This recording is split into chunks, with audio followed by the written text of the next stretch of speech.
하나님께 감사하였더라. 하나님께 감사하였더라 제목으로 말씀 전하겠습니다. 모든 것은 생각하기 나름이다. 모든 것은 생각하기 나름이다 라는 제목의 글이 있어요. 이렇게 작자는 미상, 누가 썼는지는 모릅니다. 제가 소개해 드릴게요. 10대 자녀가 반항을 하면 그건 거리에서 방황하지 않고 집에 잘 있다는 것이고, 지불해야 할 세금이 있다면 그건 나에게 직장이 있다는 것이고, 파티를 하고 나서 치워야 할 게 너무 많다면 그건 친구들과 즐거운 시간을 보냈다는 것이고, 옷이 몸에 조금 낀다면 그건 잘 먹고 잘 살고 있다는 것이고, 깎아야 할 잔디, 닦아야 할 유리창, 고쳐야 할 하수구, 이거 보니까 이제 미국 사람이 쓴 것 같은데요. 어쨌든 깎아야 할 잔디, 닦아야 할 유리창, 고쳐야 할 하수구가 있다면 그건 나에게 집이 있다는 것이고, 정부에 대한 불평, 불만의 소리가 많이 들리면 그건 언론의 자유가 있다는 것이고, 주차장 맨 끝 먼 곳에 겨우 자리가 하나 있다면 그건 내가 걸을 수 있는 데다 차도 있다는 것이고, 난방비가 너무 많이 나왔다면 그건 내가 따뜻하게 살고 있다는 것이고, 교회에서 뒷자리 아줌마의 엉터리 성가가 영 거슬린다면 그건 내가 들을 수 있다는 것이고, 세탁하고 다림질해야 할 일이 산더미라면 그건 나에게 입을 옷이 많다는 것이고, 온몸이 뻐근하고 피로하다면 그건 내가 열심히 일했다는 것이고, 이른 새벽 시끄러운 자명종 소리에 깼다면 그건 내가 살아있다는 것이고, 이메일이 너무 많이 쏟아진다면 그건 나를 생각하는 사람들이 그만큼 많다는 것이지요. 마음속에 나도 모르게 일궈진 불평, 불만들 바꾸어 생각해 보면 또 감사한 일이라는 것을, 모든 것은 생각하기 나름이다. 어떻습니까? 바꿔서 생각해 보면요, 불평과 불만은 감사가 될 수 있어요. 그런 의미에서 우리에게 감사할 제목이 없어서 감사하지 못하는 건 아니라는 생각이 들어요. 감사에 대한 감각이 무디어져 있어서 감사하지 못하는 게 아닐까 생각이 들었습니다. 오늘은 추수감사 주일이죠. 감사의 신앙을 회복하고 감사에 대한 감각을 회복하는 저와 여러분이 되기를 간절히 소망합니다. 우리 이 마음으로 앞뒤 좌우 계신 분들에게 한 번 더 이렇게 인사해 주셨으면, 말씀해 주셨으면 좋겠어요. 감사에 대한 감각을 회복하시기 바랍니다. 네, 감사에 대한 감각을 회복하는 저와 여러분 되기를 소원합니다. 우리 3절, 4절 같이 한 번 더 읽겠습니다. 3절, 4절 읽습니다. 다니엘은 마음이 민첩하여 총리들과 고관들 위에 뛰어나므로 왕이 그를 세워 전국을 다스리게 하고자 한지라. 이에 총리들과 고관들이 국사에 대하여 다니엘을 고발할 근거를 찾고자 하였으나 아무 근거, 아무 허물도 찾지 못하였으니, 이는 그가 충성되어 아무 그릇됨도 없고 아무 허물도 없음이었더라. 아멘. 성경은 다니엘이 마음이 민첩했다고 그렇게 소개하죠. 마음이 민첩했다는 말은요, 마음이 재빠르게 움직였다, 눈치가 빨랐다 이런 뜻이 아니에요. 모든 면에서 탁월했다는 뜻입니다. 압도적인 재능의 소유자, 압도적인 재능을 가지고 있었다는 거죠. 다니엘 1장을 보면요, 하나님이 다니엘과 세 친구들에게요, 학문과 지혜와 총명을 주셨어요. 엄청난 재능을 주십니다. 얼마나 뛰어나게 주시냐면요, 바벨론에서 똑똑하다고 하는 수제 천재들보다 10배, 몇 배요? 10배 뛰어나게 주셨어요. 압도적이죠. 비교할 수 없는 만큼 뛰어나게 하셨어요. 바벨론을 무너뜨린 다리오 왕의 눈에 누가 들어오겠어요? 당연히 다니엘이 눈에 띄죠. 다니엘이 눈에 들어올 수밖에 없었어요. 다리오 왕이요, 각 지역을 담당하는 고관, 총독을 120명을 세웁니다. 120명의 고관들 위에요, 총리를 3명 세우죠. 그러니까 이제 뭐 우리로 치면 뭐 영남권, 충청권, 뭐 이렇게 뭐 전라권 이런 식으로 지역을 3등분해서 한 총리당 40명씩 이렇게 관리하지 않았을까 싶어요. 그 3명, 3인방 중에, 총리 3인방 중에 다니엘이 들어갔죠. 이렇게 총리와 고관들 조직을 딱 세워놓고 보니까 다니엘이요, 일을 너무 잘하는 거예요. 다른 총리들보다 압도적으로 일을 잘했어요.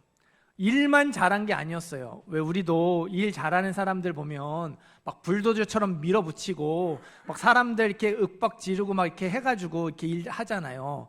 다니엘은 일만 잘하는 게 아니라 관계도 잘 맺었던 것 같아요. 모든 면에서 흠잡을 데 없는 사람이었습니다. 다리오 왕이요, 총리 위에 더 높은 자리를 만들고요, 다니엘에게 그 자리, 2인자의 자리를 맡기려고 했어요. 모든 그 총리와 고관들을 다스리는 역할을 다니엘에게 맡기려고 했어요. 여러분, 다니엘은 원래부터 다리오 왕 밑에서 있었던 사람이 아니었죠. 다리오 왕이 무너뜨린 바벨론 제국의 사람, 바벨론 제국에서 일했던 사람이었어요. 그것도 고위직이었죠. 적군의 인재이지만 워낙 탁월하고 뛰어난 사람이니까 총리 3인방에 들어가는 건 그럴 수 있다 쳐요. 그런데 총리 위에 새로운 자리가 생기고요, 거기에 다니엘이 내정되었다는 소식이 들려와요. 이 소식을 다리오 왕 밑에 있었던 사람들, 원래부터 다리오 왕을 따라다녔던 사람들이 어떻게 받아들이겠어요?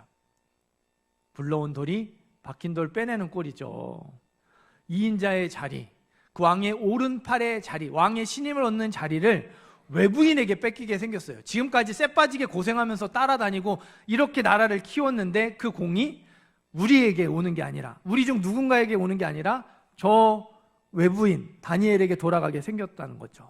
어떻게든 다니엘을요, 그 자리에서 끌어내려야 했어요. 그래서 다른 총리들과 고관들이 똘똘 뭉쳤습니다. 어디 잘못한 것 없나 고발할 건수를 찾기 시작을 했죠. 털어서 먼지 안 나오는 사람 없다는 말 있죠? 그죠? 네. 우리 다 털면 이렇게 뭐 잘못한 거, 부끄러운 거, 문제들이 나옵니다. 다니엘은요, 탈탈 털었는데도요, 먼지 하나 나오지 않았어요. 정치적으로, 사회적으로, 도덕적으로 아무 문제가 없었습니다. 다니엘을 고발할 근거를 찾고자 하였으나 아무 근거, 아무 허물도 찾지 못하였으니 이는 그가 충성되어 아무 그릇됨도 없고 아무 허물도 없음이었더라. 내가 결백하다고 주장하는 게 아니에요. 꼬투리를 잡으려고 달려든 사람들이요, 이야, 진짜 깨끗하다, 뭐 하나 흠잡을 게 없다고 인정하는 거예요. 고백하는 거죠. 하지만 그런 다니엘에게 걸고 넘어질 수 있는 게 딱 하나 있었어요. 바로 다니엘의 믿음이었습니다. 우리 7절, 8절 읽어볼게요. 7절, 8절 읽습니다. 나라의 모든 총리와 지사와 총독과 법관과 관원이 의논하고 왕에게 한 법률을 세우며 한 금령을 정하실 것을 구하나이다. 왕이여, 그것은 곧 이제부터 30일 동안에 누구든지 왕 외 어떤 신에게나 사람에게 무엇을 구하면 사자굴에 던져넣기로 한 것이니이다. 그런즉 왕이여, 원하건대 금령을 세우시고 그 조서에 왕의 도장을 찍어 메대와 바사에 고치지 아니하는 규례를 따라 그것을 다시 고치지 못하게 하옵소서 하매. 아멘. 법 하나를 만들기 위해서요, 모든 총리와 지사와 총독과 법관과 관원들이 모였어요. 그러니까 뭐 좀 이렇게 자리를 차지하고 있는 사람들은 다 소집이 된 겁니다. 그 자리에 다니엘이 있었는지 없었는지는 모르겠어요. 다니엘이 있었다면 아마 투명인간 취급을 했을 것 같고요. 다니엘이 없었다면 다니엘 왕따 시키고 다니엘에게 이렇게 알려주지 않고 이렇게 다니엘 몰래 회의를 열었을 것 같아요. 타켓이 다니엘이잖아요.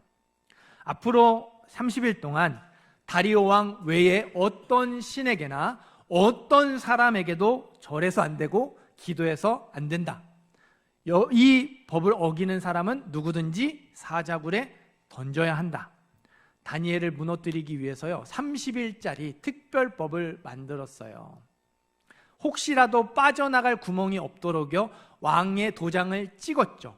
왕의 도장을 찍어서요, 이거 고치지도 못하고 취소하지도 못하게 만들었죠.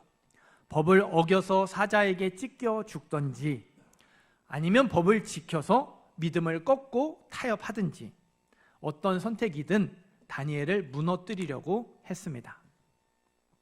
사실 이런 공격은요, 다니엘에게 처음이 아니었어요. 지금까지 살아왔던 삶이 쭉 그랬거든요.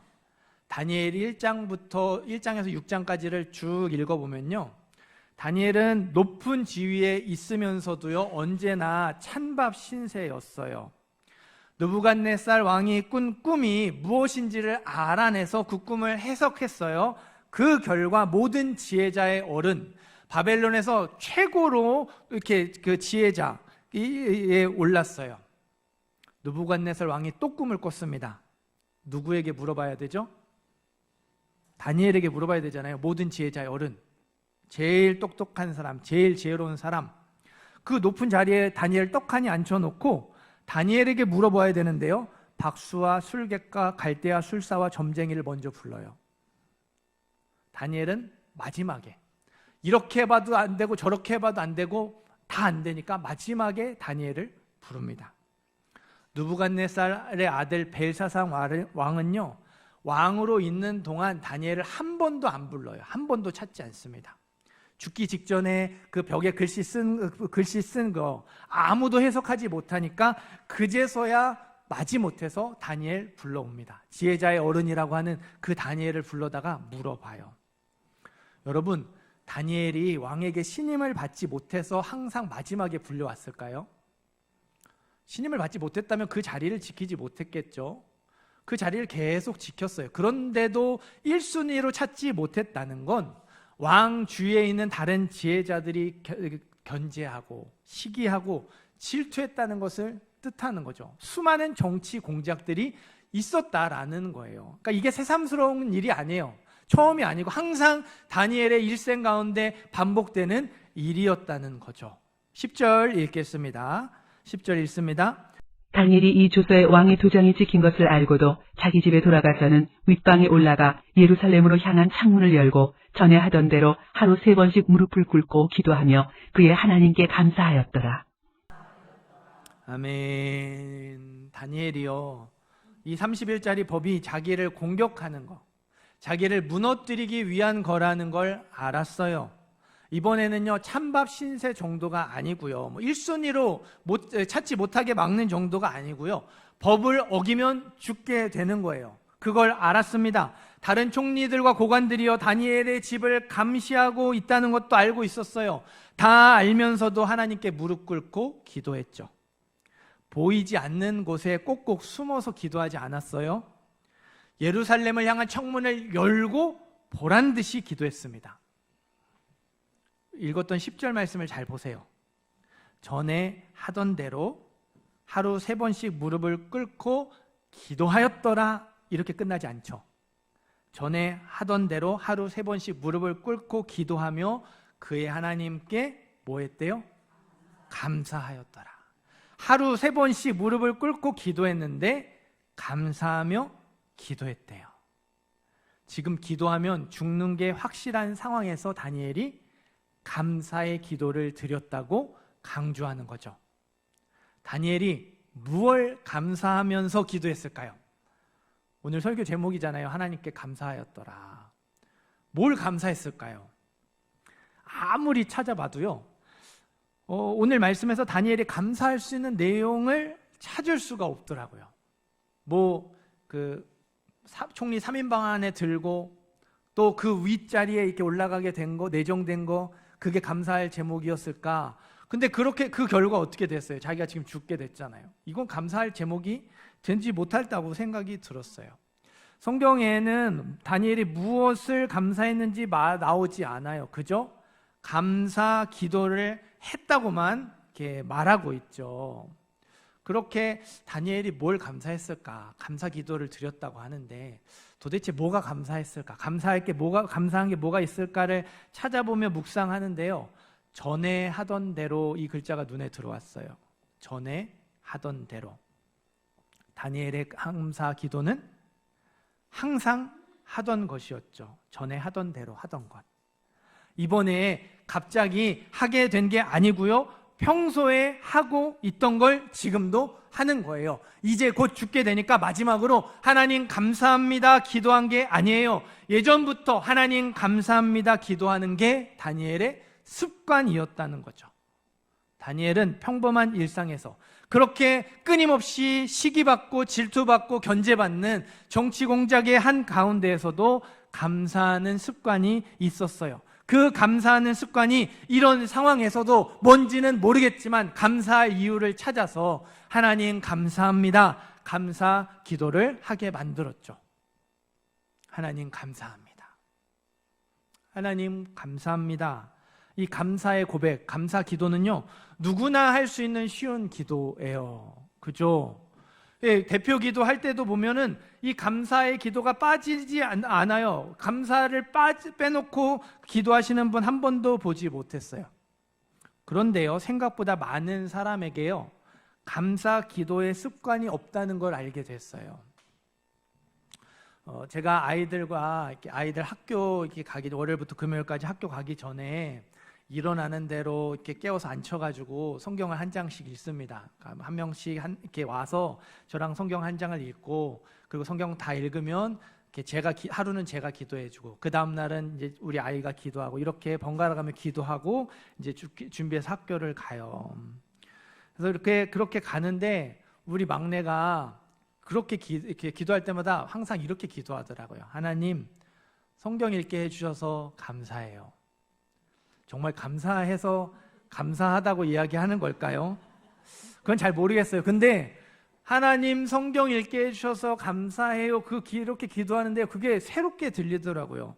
저는 저와 저희 아이들을 위해서 당연히 해야 할 일이라고 생각하고 이거를 훈련을 하는 거예요. 그래서 제가 기도할 때도 하나님 성경 읽으면 한 장 읽고 하루 시작합니다. 저 보통 이렇게 기도를 해주거든요. 근데 이 아이가 하나님 성경 읽게 해주셔서 감사해요. 이렇게 기도하는데요. 아, 이것도 감사해야 되는 일이구나 깨닫게 되는 거죠. 저에게조차도 감사 기도 습관이 없었다라는 거예요. 여러분, 왜 많은 사람들이 감사 기도의 습관이 없을까요? 앞에서 시작하면서 말씀드렸던 것처럼요, 감사에 대한 감각이 무디어져 있기 때문에 그래요. 똑같은 일도 감사에 대한 감각이 무디어져 있으면요, 불평거리가 되기 쉽습니다. 원망거리가 되기 쉬워요. 그러나 감사에 대한 감각이 살아있는 사람에게는요, 하나님 감사합니다, 감사 기도를 할 수 있는 이유가 되겠죠. 신학대학원에 다니는 한 전도사님의 이야기예요. 전도사님이 차가 없었어요. 대학원은 이런 도심지에 있지 않습니다. 저기 시골 이렇게 그 구탱이에 있어요. 마을버스를 타고 지하철을 탄 다음에 또 고속버스를 타야 학교를 갈 수 있어요. 4시간이 넘게 걸립니다. 학교를 가서 참 감사하게 집 근처 방향이 같은 전도사님을 알게 됐고요. 마침 또 그 전도사님에게 차가 있었대요. 카풀을 하게 됐습니다. 통학 시간이 확 줄었죠. 너무 편해졌어요. 조그만 경차였지만 티코 이런 모닝 같은 경차로 기억을 하는데, 그 경차였지만 이 차를 탈 때마다 이 전사님이 하나님 감사합니다 감사 기도가 절로 나왔대요. 차를 10번 얻어 탔습니다. 한 학기가 끝날 때까지. 감사가 몇 배로 커져야 하죠? 10배로 커져야 돼요. 10배까지는 아니더라도 절반, 5배 아니면 그 2배 정도의 감사는 있어야 되죠. 적어도 감사한 마음이 계속 유지가 되어야 해요. 그런데 사람 마음이 그렇지 않더래요. 감사한 마음이 있기는 있는데 타면서 감사하다 하는데 첫날만큼 감사하지는 않더래요. 그리고 시간이 지날수록, 차를 얻어 탈수록 감사가 줄어들더래요. 경차라고 했잖아요. 차가 조금 좁네. 경차가 고속도로 달리잖아요. 차가 조금 시끄럽네. 경차 안전하지 않죠. 차가 안전하지 않는 것 같은데 생각이 들더래요. 감사할 것이 있으면 저절로 감사가 나올 것 같은데 그게 아니었다는 거죠. 반복되니까 무뎌졌대요. 당연한 것이 됐대요. 무뎌지고 당연해지니까 어느덧 감사가 불평으로 바뀌기 시작했답니다. 불만으로 바뀌기 시작했다는 거예요. 여러분, 감사의 반대말이 뭐라고 생각하십니까? 감사의 반대말은요, 불평과 불만이 아니에요. 불평이나 불만은 감사하지 못할 때 나오는 반응이죠. 감사의 반대말은요, 익숙함과 당연함입니다. 매일같이 반복이 되어서 너무 익숙해진 것, 그래서 당연하게 여겨온 것, 그게 감사의 반대말인 거죠. 여러분, 매일 반복돼서 너무 익숙해진 것들, 그래서 당연하게 여겨온 것들, 정말 그것 당연한 걸까요? 그렇지 않죠? 결코 당연한 것이 아닙니다. 우리가 매일 입술로 고백하잖아요. 모든 것이 하나님의 은혜입니다. 모든 것이 하나님의 은혜라고 진심을 담아 고백하든 그냥 습관적으로 당연하게 그렇게 생각하면서 고백을 하든 아무 생각 없이 고백을 하든 모든 것이 하나님의 은혜라고 고백한다면, 그래서 내 모든 것이 하나님의 은혜라고 인정을 한다면 하나하나가 다 감사의 이유가 되어야 해요. 그렇잖아요. 저와 여러분이 다니엘처럼 감사 기도의 습관을 가지려면요, 당연하게 여겨왔던 것들을 감사해야 돼요. 당연하게 여겨왔던 평범한 일상, 불평거리, 원망거리였던 것들을 감사의 제목으로 바꾸셔야 하고요, 감사한 이유로 바꾸셔야 합니다. 그래야 감사에 대한 감각이 회복될 수 있고요, 감사 기도의 습관을 만들 수 있어요. 사랑하는 성도 여러분, 저와 여러분이 당연하게 여기고 있는 것, 그게 무엇일까요?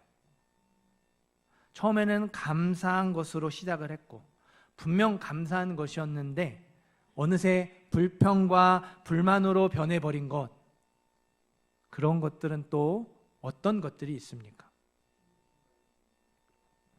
저에게는요, 이 부성교회 담임 목사라는 자리가 딱 그렇더라고요. 분명히 감사한 마음으로 시작을 했는데 제가 여러분에게 말씀을 전하고 또 이런 저런 것들을 고민하면서 또 이렇게 이끌다 보니까 마치 이 자리가 저에게 당연한 것이 되더라고요. 이 자리를 당연하게 여기니까 제가 마치 많은 걸 포기하고 내려놓은 것처럼 생각이 들었어요. 다른 교회 갈 수 있는데 안 가고 여기 온 것처럼 생각이 들고요, 개척할 수 있는데 안 하고 여기 온 것처럼 주제도 모르고 교만한 생각이 들더라고요. 이 자리가 뭐 제가 올 수 있다고, 오고 싶다고 올 수 있는 자리가 아니잖아요. 여러분이 이렇게 투표해서 저를 부성교회 담임 목사로 청빙해서 올 수 있었어요. 찬성 43표, 반대 1표. 네. 용감하게 반대표를 던지신 한 분, 네, 정말 감사합니다. 네, 고맙습니다. 여러분들이 그렇게 저를 이 부성교회 담임 목사로 불러주셔서 제가 이 자리에 올 수 있었어요. 무엇보다도요, 하나님이 이 자리를 허락하지 않으셨으면 제가 이 자리에 설 수 없었겠죠. 이 자리에 올 수 없었어요. 그런데 제가 그걸 잊어버리는 거죠. 게다가 아까 광고도 드렸지만 피곤하다고 새벽기도 빼는 목사가 세상에 어디 있어요. 쓰러지는 한이 있더라도 나와서 이렇게 자리를 지켜야죠. 제가 저희 아내랑 종종 얘기하는 게 있어요. 이렇게 다른 교회 같으면 우리 금방 쫓겨나도 진작에 쫓겨났다고. 근데 여러분이 참아주시고 기다려주시고 받아주시고, 제가 그렇게 광고를 해도 몇몇 분들은 또 그렇게 그럴 수 있다라는 그 따뜻한 눈빛들을 보내주셔서 너무 감사했어요. 겸손한 마음으로 감사해야 되는 자리예요. 저와 여러분 모두가 감사해야 하는 걸 알죠. 감사의 습관을 만들어야 되는 것도 압니다. 모르지 않아요. 그런데도 감사하지 못하죠. 감사가 나오지 않아요. 우리의 상황 때문에 그런 것 같아요. 하지만 여러분, 감사는요, 조건의 문제가 아닙니다. 관점의 문제이고요, 태도의 문제입니다. 그걸 내가 어떻게 바라보고 있느냐, 그걸 내가 어떻게 반응하느냐, 여기에 달려 있는 거예요. 어떤 일이나 상황에 대해서 우리가 어떤 태도를 가지겠냐, 어떻게 반응하겠느냐에 따라서요, 똑같은 일도 당연하게 여기는 일이 되고 불평과 불만거리가 돼요. 또 어떻게 반응하느냐에 따라서, 어떤 태도를 취하느냐에 따라서 그게 감사한 일, 정말 감사한 일, 너무너무 고마운 고 감사한 일이 되는 거죠. 감사하다라는 영어 단어와요, 생각하다라는 영어 단어의 어원이 똑같대요. 하나의 어원에서 생각하다, 감사하다 단어가 생겨났답니다. 생각과 감사가 서로 밀접하게 연결되어 있음을 알 수 있죠. 나에게 이런저런 것들이 없고, 내가 이런저런 것들을 못하고, 나를 이런 것들이 힘들게 하고, 저런 것들이 괴롭게 하고, 불평과 원망, 불만은요, 굳이 생각하지 않아도 저절로 돼요. 당연하게 여겨지는 것, 익숙해지는 것, 그래서 불만을 갖게 되는 건요, 내가 노력하지 않아도 저절로 됩니다. 오늘 또 왜 이러나, 그렇게 저절로 나와요. 그런데요, 감사는요, 의도적으로 생각하지 않으면 못하더라고요. 생각해야 감사할 수 있더라고요. 생각을 안 하면 감사를 못하게 됨을 알게 되었습니다. 저와 여러분이 당연하게 여기는 것, 분명히 감사한 것이었는데 어느새 불평과 불만으로 변해버린 것, 그게 하나님의 은혜였음을 의도적으로 생각하셔야 돼요. 생각하셔야 감사할 수 있습니다. 여러분, 그것이 하나님의 은혜였음을 생각하셨으면 좋겠어요. 그리고 감사하셨으면 좋겠습니다. 하나님 감사합니다. 감사의 기도를 드리는 저와 여러분이 되기를 소원합니다. 제가 그런 마음을 갖고 있다가 올해 여름에 하나님이 참다 저에게 말씀하셨어요. 야, 너 목회 누구 위해서 하냐? 너 위해서 하냐? 나 위해서 하냐? 제가 거기에서 이렇게 어리석음을 깨달았죠. 그러면서 하나님이 제 마음을 바꾸어 주시고 제 생각을 바꾸어 주셨어요. 설교를 준비하면서 이따가도 이제 우리 볼 텐데, 송부 영신 예배 때 한 해를 시작하면서 올해 그 소망, 기도 제목 적었죠. 저도 올해 교회가 이렇게 되기를 바라면서 4가지 기도 제목을 적었어요. 바람을 적었습니다. 봤는데요, 하나도 안 이루어졌어요. 네, 제가 생각했던 대로 된 게 하나도 없더라고요. 제가 기도하고 바랬던 방향대로 간 게 하나도 없어요. 4가지 중에. 근데요, 제가 그걸 보면서 어떤 마음이 들었냐면, 그래도 감사합니다. 네, 제 생각과 다르게 하나님이 이 교회를 이끌어 가시는데, 그게 불평과 원망, 왜 이렇게 될까가 아니라, 그래도 참 감사하지, 감사한 마음을 들게 하시더라고요. 여러분, 우리가 생각하셔야 돼요. 그리고 우리 입술로 감사합니다 고백하셔야 됩니다. 거기서 감사의 감각이 회복되는 것, 감사의 습관이 만들어지는 것, 바로 거기서부터 시작되는 것 같아요. 우리가 감사의 그 훈련을 시작했으면 좋겠습니다. 우리의 모든 것이 하나님의 은혜였음을 생각하고 떠올리며 하나둘 감사의 제목으로 하나님께 영광 돌리는 우리 모든 성도님들 되시기를 주님의 이름으로 축원합니다.